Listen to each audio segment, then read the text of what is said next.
What's good, everybody? It's your boy Big Nate. Welcome to Big Nate's Book Reviews, home of the best book reviews. And today we are doing something different. Today we are trying out a reaction video where I'm just gonna watch a video and just react to it like some normal YouTube shit. But we keeping it literary, so we're gonna talk about. Well, first off, we smoking this doobie. I got my doobie right here. It's ready to be sparked. We smoking this one for Jesmyn Ward, whose interview we are about to watch with the PBS NewsHour. So we're gonna try this out. We'll see.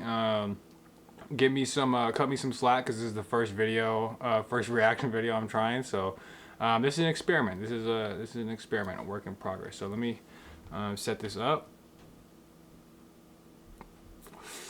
and then we're gonna get into it.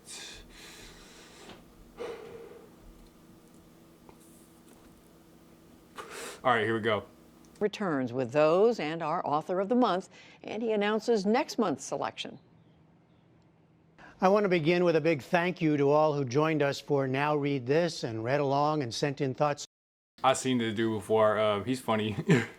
That's it. I've seen him before. He interviewed Min Jin Lee, I think Jacqueline Woodson, a few other people, but he's funny. But he's not trying. Questions. Our first book, the novel Sing, Unburied, Sing, is set near the Mississippi Gulf Coast. It has themes that feel as up to the minute as today's news, but it's also a ghost story. The dead, in several cases, do And it really is. Shout out, beloved. not stay dead. It recently received the National Book Award, and Jesmyn Ward, congratulations. And you guys know how I feel about that. It was a great book, but I won't even say that. Watch my pachinko video. Oh, is it showing like that little? To you for that. Hold up. Today's news, but it's also a ghost story. The dead, in several cases, do not stay dead. It recently received the National Book Award, and Jesmyn Ward, congratulations to you for that, and thank you for helping us to get off to such a great start. Thank you. This was a pleasure to have you as our first book in the new book club. Yeah, I'm really Oh, I've seen this before. I didn't know Sing Unburied Sing was the first one. That's pretty cool. Good way to kick it off. honored and grateful, so thank you. So we asked people to send in questions, and we're going to get right to that for this portion of our talk. And let's. Sometimes they got some bullshit ass questions, bro. Sometimes it's just like, where did you even? Yeah. Go to the first couple of questions. There were a number that were about how your work connects to your life. Let's look at a couple. Okay. I'm Mary Ellen Ziegler from the Chicago area, and I wanted to ask if you based your characters on family or extended family. My name is Jackie Hamblett. I'm from. I would bet yes, bro. I would bet yes. Just because it seems too real, seems too close. And I think I've seen other stuff with her. I feel like she mentioned something about that. But New Hampshire, and I'd like to ask the author how her experiences with racism affected this story. I don't really base any of my characters on specific people that I know. I was wrong. Although my characters are informed by the kind of people, you know, who live in my community. But I was kind of right. When I say that, I mean, I mostly write about, you know, poor people, black people, Southerners, and those are the kind of people that make up my community, so. And she's pretty Southern as fuck. At least Sing Unburied Sing was where I think I mentioned in that video. It gives, it's not quite there, but it gives Southern Gothic vibes for sure.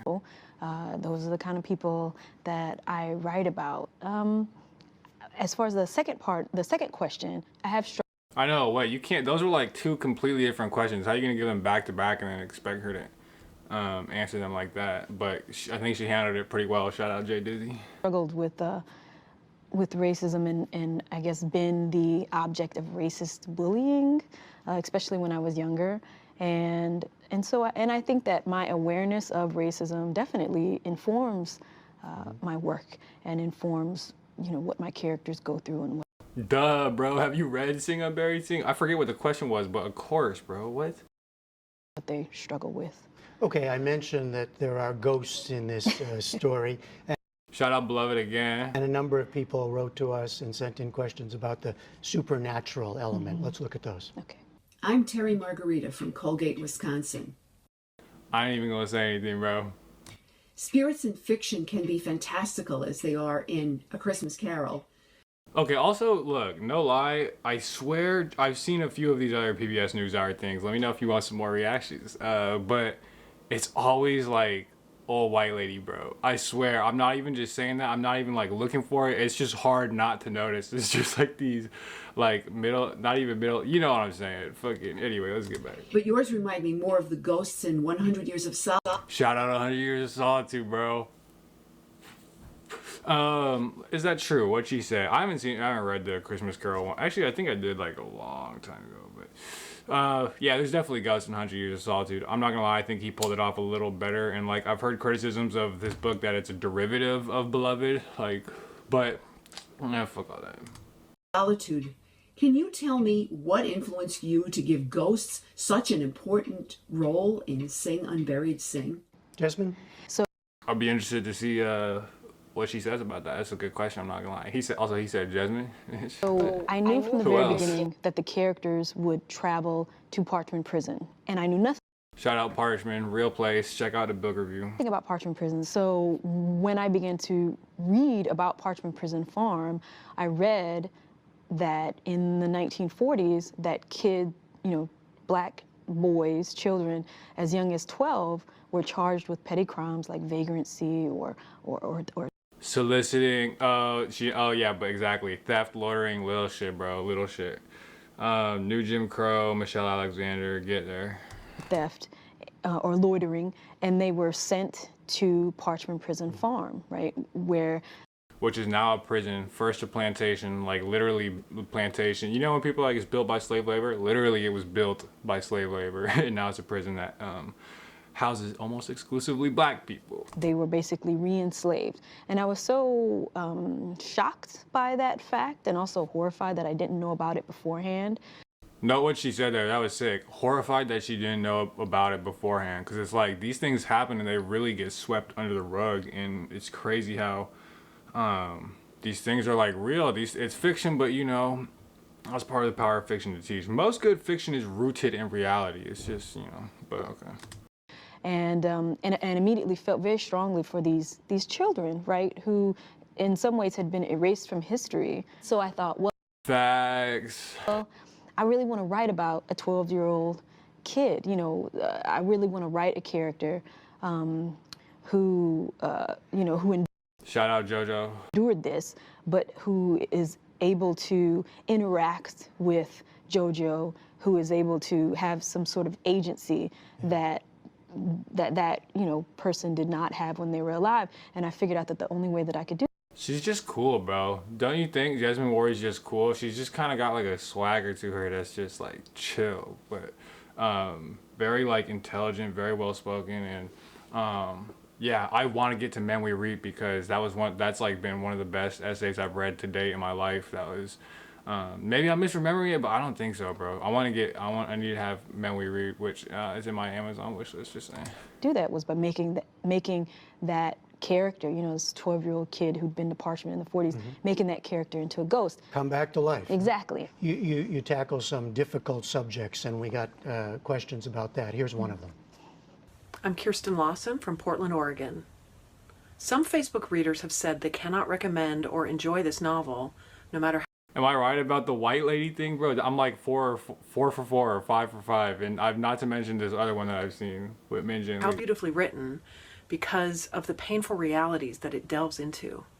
My question for Ms. Ward is, what is your take on a writer's or a reader's accountability to plumb uncomfortable depths in art?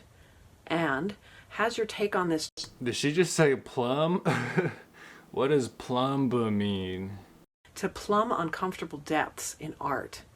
And has your take on this changed at all as the world has grown increasingly distracted and divisive? That's a really good question, and I understand And a mouthful, bro. Dang, that took like a full 30 seconds, huh? that, and I do it too, right? How would you answer that if someone just asked you that? That's a tough one, bro. Right? As a reader, sometimes I just want to not think. You know, I want to read something that's purely enjoyable, that's like escapist. Escape, yeah. Yeah. As an artist, I feel a certain responsibility to write about difficult subject matter. I mean, I'm a Black person from the South, right? And so I come from a place and from a community where often people's lives are really hard. I mean, they're living with the, you know, the difficult things that I'm writing about. Truth in fiction. They're living with addiction. They're living with grief. So I feel a certain The addiction part was crazy in Sing Unburied Sing. Yeah, bro, this shit is real. responsibility. If I'm choosing to write about, the people that I write about, then I have to be honest about their lives and about what they are living Have to keep it 100. through.